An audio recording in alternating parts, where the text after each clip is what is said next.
Hey y'all, welcome to part 4 of My Best Friend is in Jail for Murder.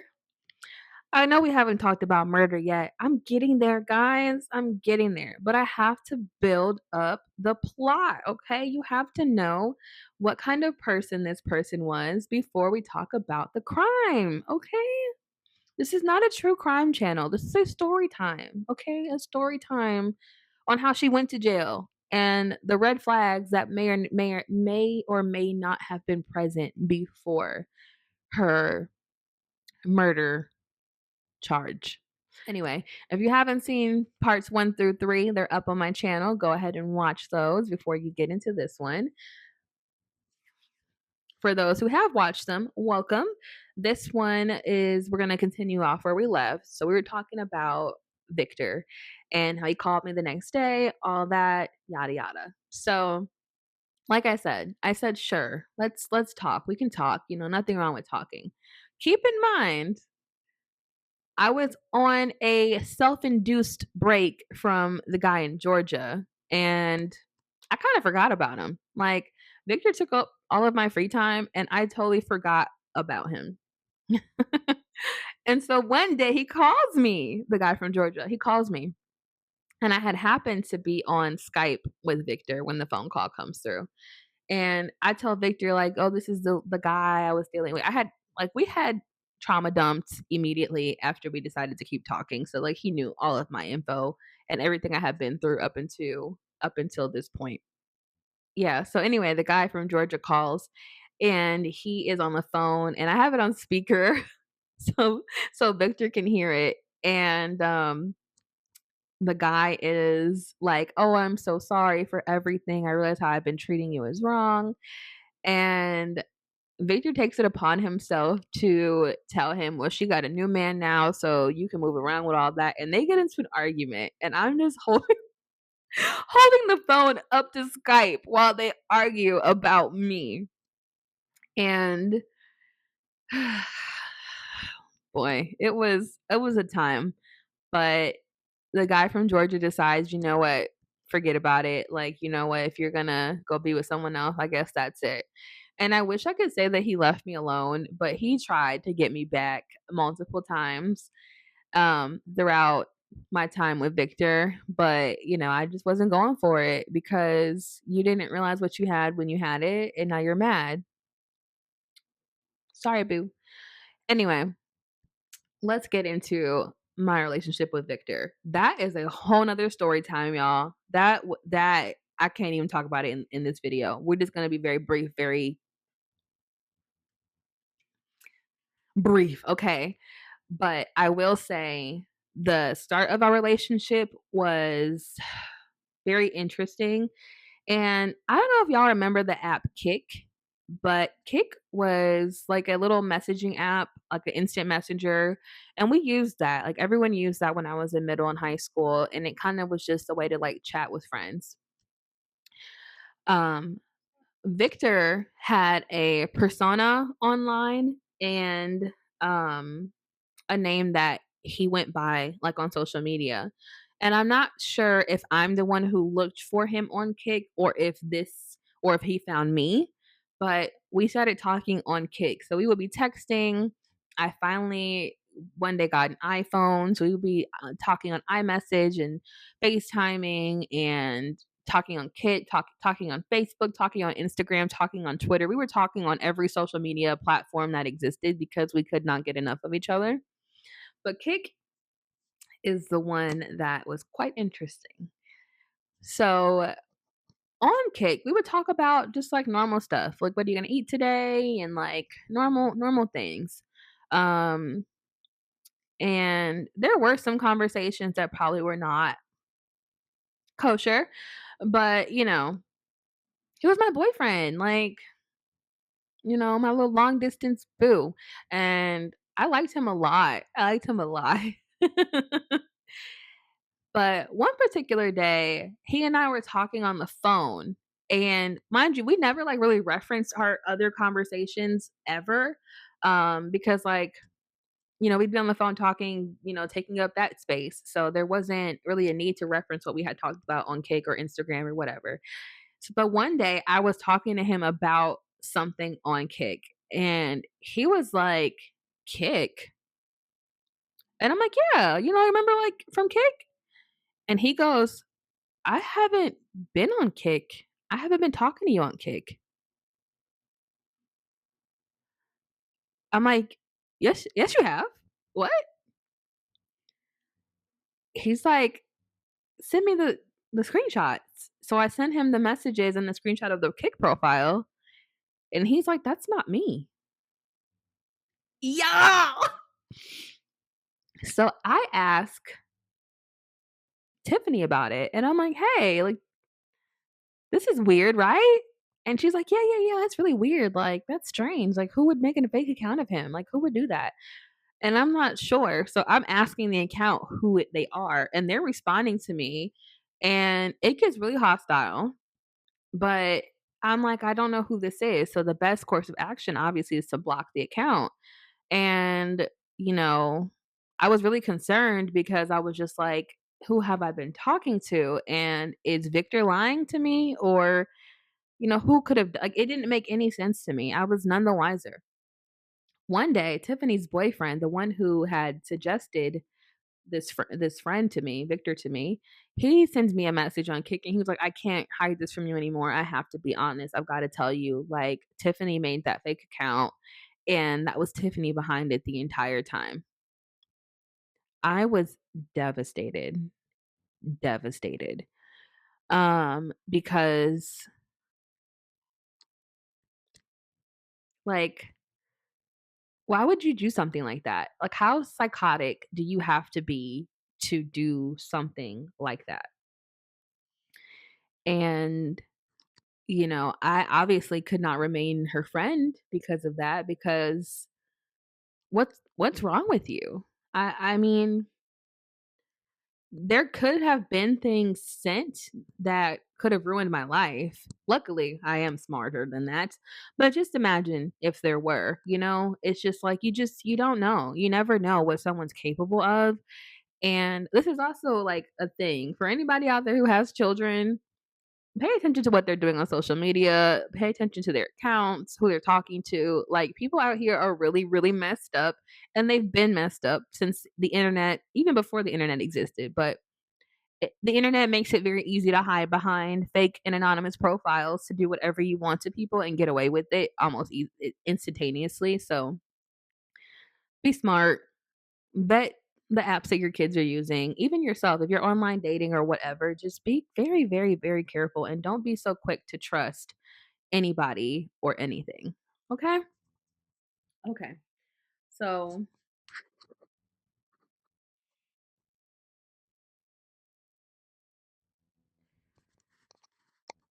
so obviously I was really grateful to her boyfriend for telling me that, this went on. And her boyfriend apologized to both me and Victor, and he was like, I don't want to ruin my friendship with Victor over this. And he said, I didn't even know she was doing it until I saw it on her phone. And he was like, I felt really bad. I feel really guilty, and I'm really sorry. And so I was like, I mean, there's nothing I can do except for, move on and forget about it, and, let her go as a friend. I can't. So eventually I ended up moving to North Carolina, to after I finished high school, to go to college, and also because I wanted to be with Victor in real life. I will say I didn't just move without meeting him. I did meet him in person. He did come to see me. I met his family, and he also met my family, and we dated long distance for like a year and a half before I had moved. So I was pretty comfortable with moving to a state where he would be, and to be in a relationship with him in real life. So I want to say that I didn't just like we didn't just only talk on Skype. We did meet in person several times. And I did come with my mom to the state of North Carolina, and she checked it out, and she was happy with it. And One thing my mom did say to me, I was young, I was 18, but she was just like, I know you were going to do it anyway, and I'd rather you do it the right way with my help than for me to let you go and struggle and figure it out by yourself. So my mom found my first apartment with me. She helped me get settled. She made sure I had everything I needed. She bought my furniture. My mom did everything for me for my first place. So, you know, she made sure I would have enough to be able to stand on my own 2 feet with, by myself. And I'm very grateful for that because I could have got out here and found out that, I was not prepared or couldn't maintain or not been in the best housing situation or whatever. So I'm grateful for that. Um but as far as like how things with Tiffany went, like she kept trying to invade my relationship with Victor as much as she could. Eventually Victor and we did live together, and Tiffany would use fake phone numbers to text him and her and say horrific things, really, really horrific things. And she would send messages, calling me fat and ugly and just mean things, really, really mean things. And then, she would be threatening me on social media. I mean, just a lot of like unnecessarily evil things. And her boyfriend ended up breaking up with her and he moved on to other things in his life, but she remained toxic even with me being hundreds of miles away in a different state, living a totally a different life. And she ended up dropping out of high school, um and she never finished. And I was essentially what seemed to be thriving. I was in a relationship with Victor. We ended up staying together for 9 years, and our relationship looked very perfect on social media. And it was a lot of goals for a lot of people. And Tiffany would often tell me that she wanted that. She wanted my relationship. She wanted something like that. And, she kept trying to be my friend, and I would let her back in like a little bit, but then she'd go and do something to mess it all up again. But I eventually became her friend out of uh pity rather than like genuinely trying to let her be my best friend again, because just those things that she had done were kind of unforgivable. And what could I really do, other than just like take a sit in the back seat and let her drive her own life. I can't force somebody to finish their education, and I can't make anyone do anything they don't want to do. But she started kind of going on a downward spiral when I was living in North Carolina, and or when the beginning years of me living there. Here I still live here now. But it was it was kind of sad to watch the person she was turning into. She started using drugs. She started dealing with a lot of like people in our hometown. She had like a case where someone had strangled her or attempted to strangle her. She was in a lot of domestic situations with random men. Um, I just don't know what was going on with her. But anyway, I'm not saying that she was jealous of me or that she wanted my life, but sometimes she made me feel that she wanted what I had. And she even went as far as meeting some guy online who was in the military and moving to North Carolina to be with him. And there were a lot of red flags from the beginning with that situation, but she's a grown woman. She can do what she wants. But when she moved in with him, the situation was very toxic and it was very abusive. And unfortunately, he did physically abuse her. And at some point, she ended up getting pregnant. And so I mean, I didn't have resources and I did not want her living with me. and I didn't have the resources to help her take care of a baby, but I wanted her to give her child the best life possible. And I felt that the best thing for her to do was to move back home to our home state where she had her family, her parents who could help her raise her child, or whatever other options she wanted to explore, she'd be able to. She'd qualify for government assistance. Like, get somewhere away from this abusive person so that you can at least pull yourself together and get some kind of stability. And she agreed. She went back home and she ended up giving birth to a very beautiful baby boy. And, I was in full support of her becoming a mother. But at the same time, she knew that my friendship for her was limited because I emotionally could not do the roller coasters with her. I could not do it. I was not in a place to want to go through that. And I think that the drugs and alcohol and whatever else she was going through just turned her into a darker person. Um and I wanted her to get better. I wanted her to be clean. I wanted her to be happy and healthy, and I never wanted her child to suffer. I never would want to see a child suffer.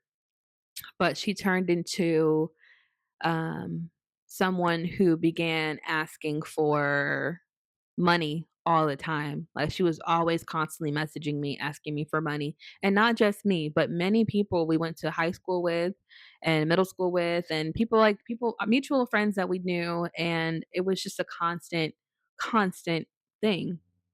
She would send pictures of like things that had happened to her, like a car accident she had been in, or someone stole something from her, or her money didn't get deposited from her WIC or whatever she was receiving. Like she would always say, have a reason for why she couldn't afford it, or she'd give me a story about how her child needs something.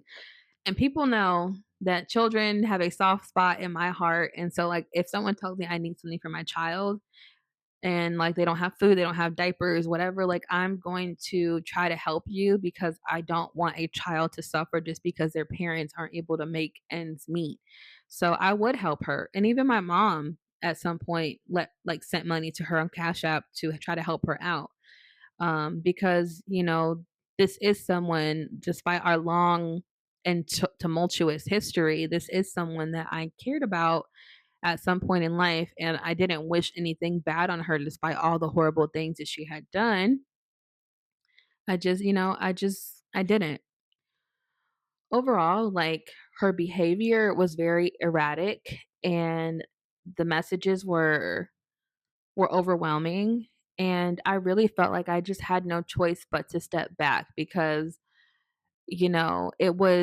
it became like almost like a pocket watching kind of thing. Like she'd reach out and she'd give me a compliment and be like, "Oh, I like this about you," or she'd like, "Oh, maybe like you got your stimulus check," or mine hasn't come. Like she would just kind of like no, or I would tell her like, "Oh, I don't get paid until this day," and then that day would come and she's like, "Oh, well, can I borrow it?" And I didn't have the heart to really say no, so I would have to come up with an excuse about like, "Oh, I need the money for my rent," or whatever, because it felt wrong of me to just outright say no to somebody who clearly is in need. But I also want to mention that I did really attempt to give this girl resources. I really did attempt to help her change.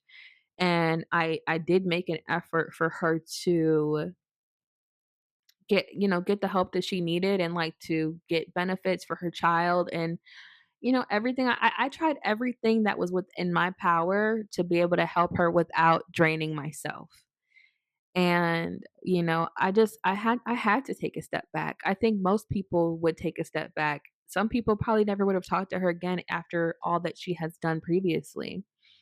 And something I forgot to mention in the beginning of this, but like social media, like I said, was a huge part of us and our friendship. And like I said, she posted on social media a lot.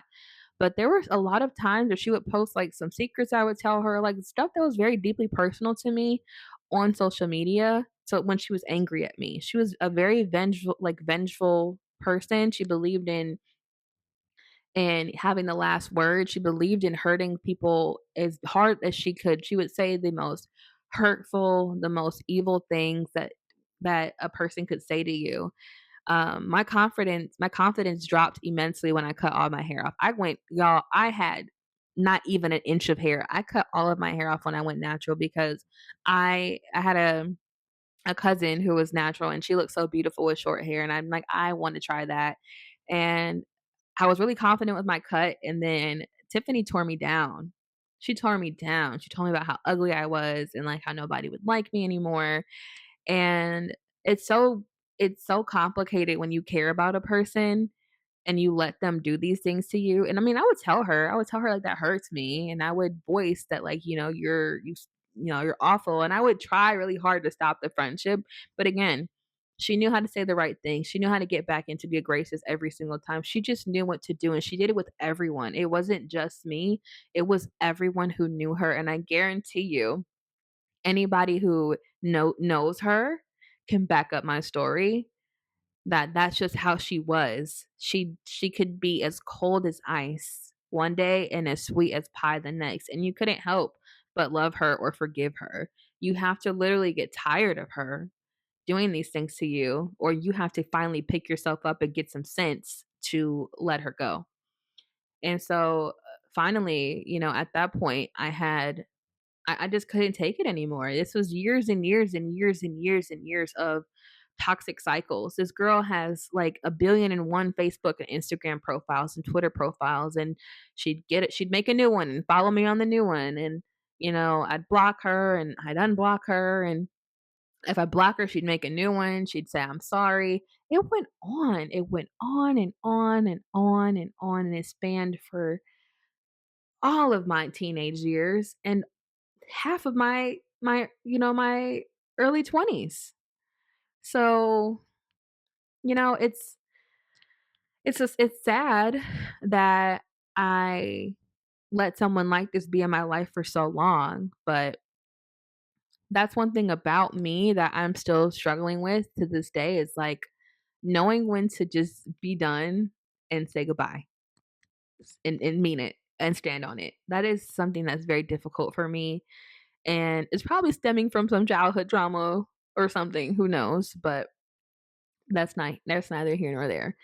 But yes. But I just want to say like it's hard to deal with someone like this. And you know, if you have anyone in your life who is a friend who acts like this towards you, please do the right thing and remove them. Don't be like me. Don't spend 10 years dealing with someone who makes you feel less than.